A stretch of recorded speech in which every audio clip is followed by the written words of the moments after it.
శ్రీమాత్రే నమః. మాఘ బహుళ చతుర్దశి మహాశివరాత్రి ఈ విశేష సమయమున శివునికి సంబంధించినటువంటి కొన్ని గొప్ప అంశముల గురించి మనం తెలుసుకునే ప్రయత్నం చేద్దాము. మహాశివరాత్రి యొక్క విశిష్టత ఏంటో తెలుసుకునే ప్రయత్నం చేద్దాము. ముఖ్యంగా శివరాత్రిలో ముఖ్యమైనటువంటి సమయం లింగోద్భవ కాలము.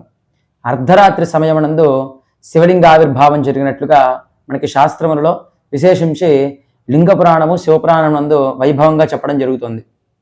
అయితే శివరాత్రి నాడు పరమేశ్వరుడు తన యొక్క అగ్నిస్తంభమైనటువంటి మహాతేజో స్వరూపముతో ఆది మధ్యాంతరహితంగా అవతరించాడు అని మనకి పురాణాల్లో చెప్పినటువంటి విషయం. ఒక సమయంలో బ్రహ్మదేవుడు నారాయణుడు ఇద్దరు కూడా ఎవరు గొప్ప అని వాళ్ళిద్దరూ వాదించుకుంటున్న సమయమునందు అందరిలో కూడా వారిద్దరిలో కూడా పరమేశ్వరుడు యొక్క శక్తి అనేటువంటిది ఏదైతే ఉందో అది గొప్ప అని చెప్పడానికి సాక్షాత్తు ఈశ్వరుడు ఆయన యొక్క దివ్యమైనటువంటి మహా తేజో స్వరూపంతో ఆవిర్భవించాడు అని మనకి శాస్త్ర పురాణాల్లో చెప్తున్నాయి.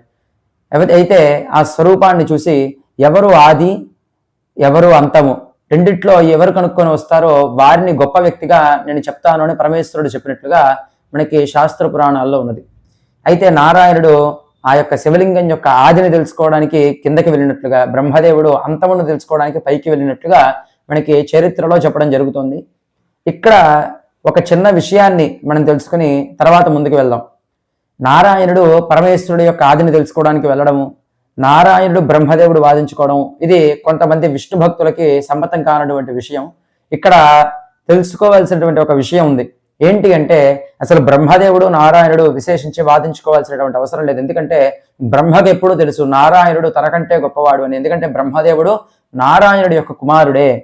అయితే ఇక్కడ వాళ్ళిద్దరిలా వాదించుకోవడానికి కారణం ఏంటి అంటే పరమేశ్వరుడు యొక్క తత్వాన్ని మూర్తీభవించడానికి, పరమేశ్వరుడు యొక్క తత్వాన్ని ప్రజలందరికీ తెలియజేయడానికి, మానవులకే కాదు దేవతలకు యక్ష కిన్నెర కింపురుషాదులందరికీ తెలియజేయడానికి నారాయణుడు ఈశ్వరుడు బ్రహ్మ త్రిమూర్తులు కలిసి ఆడినటువంటి ఒక నాటకం మాత్రమే అది. అయితే నారాయణుడు విశేషించి పరమేశ్వరుడు యొక్క ఆదిని తెలుసుకోవడానికి కిందకి వెళ్ళడం కూడా అది మనందరికీ తెలియజేయడం కోసమే తప్ప నారాయణుడికి అవసరం లేదు. ఎందుకు అంటే సృష్టిలో నారాయణుడి యొక్క శక్తి మొత్తం పవిత్రంగా పరిపూర్ణంగా తెలుసుకున్నటువంటి వ్యక్తి కేవలం పరమేశ్వరుడు తప్ప ఇంకెవరికి తెలియదు. అలానే పరమేశ్వరుడి యొక్క వైభవం మొత్తాన్ని సంపూర్ణంగా గ్రహించినటువంటి వ్యక్తి నారాయణుడు తప్ప మరెవరూ కాదు. కాబట్టి నారాయణుడు పరమేశ్వరుడు ఇద్దరు ఒకటే అయినప్పటికీ కూడా మనకి పురాణములలో కొన్ని సందర్భాలలో ప్రజలందరికీ వారి వారి యొక్క గొప్పతనాన్ని చూపించడానికి సాక్షాత్తు నారాయణుడు పరమేశ్వరుని అర్చించడము, పరమేశ్వరుడు నారాయణుని అర్చించడం జరుగుతుంది. సరే, ఇక తర్వాత విషయంలోకి వెళ్తే ఆ విధంగా పరమేశ్వరుడు అగ్నిస్తంభములాగా తన యొక్క స్వరూపాన్ని మూర్తీభవించిన సమయమునందు దేవతలంతా కూడా చూశారు. నారాయణుడు బ్రహ్మదేవుడు కూడా పరమేశ్వరుడు యొక్క ఆది అంతాలు తెలుసుకోలేక ఆద్యంతరహితుడు పరమేశ్వరుడు అని అర్థం చేసుకుని ఆయన్ని పూజించటము జరిగింది. ఎవరెవరు పూజించారు అంటే ఆ అగ్నిస్తంభాన్ని, పరమేశ్వరుడు యొక్క లింగ స్వరూపాన్ని మాంస నేత్రాలతో మనం ఎవరూ చూడలేము. సూక్ష్మ శరీరంతో సూక్ష్మ నేత్రాలతో మాత్రమే పరమేశ్వరుణ్ణి చూడగలిగినటువంటి గొప్ప స్వరూపము, ఆ జ్ఞానస్వరూపమే ఆ స్వామివారి యొక్క అగ్నిస్తంభము. ఆ స్వరూపాన్ని దేవతలంతా అర్చించి ధ్యానించి పూజించి ఆ శివ జ్ఞానాన్ని పొందినట్లుగా మనకి చరిత్ర చెప్తోంది. ఆ తర్వాత పరమేశ్వరుణ్ణి పూజించిన సమయమే ఈ మాఘ బహుళ చతుర్దశి. కాబట్టి ఆనాడు దేవతలంతా కూడా ప్రతి ఒక్కరూ కూడా ఈ జాతి ఆ జాతి అని లేదు, ఆఖరికి రాక్షసులతో సహా అందరూ పరమేశ్వరుణ్ణి లింగస్వరూపంతో అర్చిస్తారు. ఆ విధంగా లింగస్వరూపాన్ని అర్చించడంలో అంతరార్థం ఏమిటి అంటే విశ్వమంతా కూడా తానై నిండి విశ్వాన్నటి కూడా తనలో కలుపుకున్నటువంటి స్వరూపమే ఆ యొక్క విశ్వనాథుడు. ఆ స్వామిని అర్చించినటువంటి వారందరికీ కూడా శివానుగ్రహం కలుగుతోంది అని విశేషంగా చెప్పబడుతుంది. ఇక్కడ శివరాత్రి నాడు మనం అర్థం చేసుకోవాల్సినటువంటి ఒక చిన్న విషయం ఏమిటి అంటే మహాశివజ్ఞానాన్ని పొందడం శివరాత్రికి మాత్రమే సాధ్యమవుతుంది. విశేషించి మిగిలిన రోజుల్లో శివారాధన చేసిన వారికి తప్పకుండా శివానుగ్రహం చేత ఏ కోరికలైనా సిద్ధిస్తాయి, ఏ పాపాలైనా పరిహారం అవుతాయి. కానీ శివజ్ఞానంతో మోక్షాన్ని పొందాలి అనుకున్నటువంటి వారు ఎవరైనా సరే, అసాధ్యమైనటువంటి కోరికలు తీరాలనుకున్న వారు ఎవరికైనా సరే ఈ శివరాత్రి ఒక గొప్ప మహదవకాశంగా భావించి ఆ శివారాధన చేయాలి.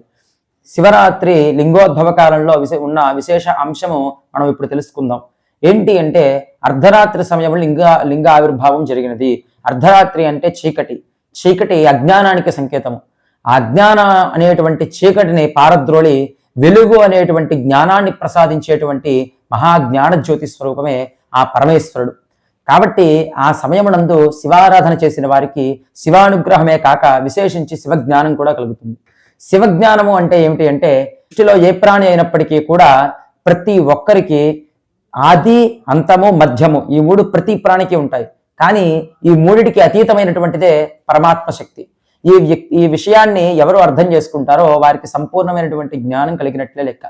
కాబట్టి మానవులంతా కూడా ఈ కాలచక్రంలో ప్రతి ప్రాణి ఈ ఆది అంతాలు అనేటువంటి దాంట్లో తిరుగుతూ ఉంటారు. జన్మ, మృత్యువు ఇవన్నీ కూడా వీటిల్లో మానవుడే కాదు ప్రతి ప్రాణి ఈ కాలచక్రంలో తిరుగుతూ ఉంటే, ఈ కాలచక్రం ఎవరి అధీనంలో ఉంది అంటే కాలస్వరూపుడైనటువంటి పరమేశ్వరుని యొక్క అధీనంలో ఉంది అని తెలుసుకుని శివరాత్రి నాడు శివారాధన చేసి, స్వామి నీ యొక్క అనుగ్రహంతో సమస్తమైనటువంటి ఇహంలో సమస్తమైన కోరికలు సిద్ధించాలి, నాకు సమస్తమైనటువంటి అఖండమైన పుణ్యం ప్రాప్తించాలి, అలానే నీ అనుగ్రహం చేత అజ్ఞానాన్ని పారద్రోలేటువంటి జ్ఞానజ్యోతి స్వరూపమైనటువంటి నిన్ను దేవతలందరూ అర్చించినటువంటి ఈ పవిత్ర సమయమునందు నిన్ను ఆరాధిస్తున్నాను కాబట్టి నాకు శివజ్ఞానం కూడా కలిగి ఆఖరికి కాలచక్రంలోంచి బయటపడి కాలస్వరూపుడైనటువంటి నీలో ఐక్యము కావాలి అని కోరుకోదగినటువంటి పవిత్రమైన గొప్ప సమయము లింగోద్భవ కాలము, మహాశివరాత్రి.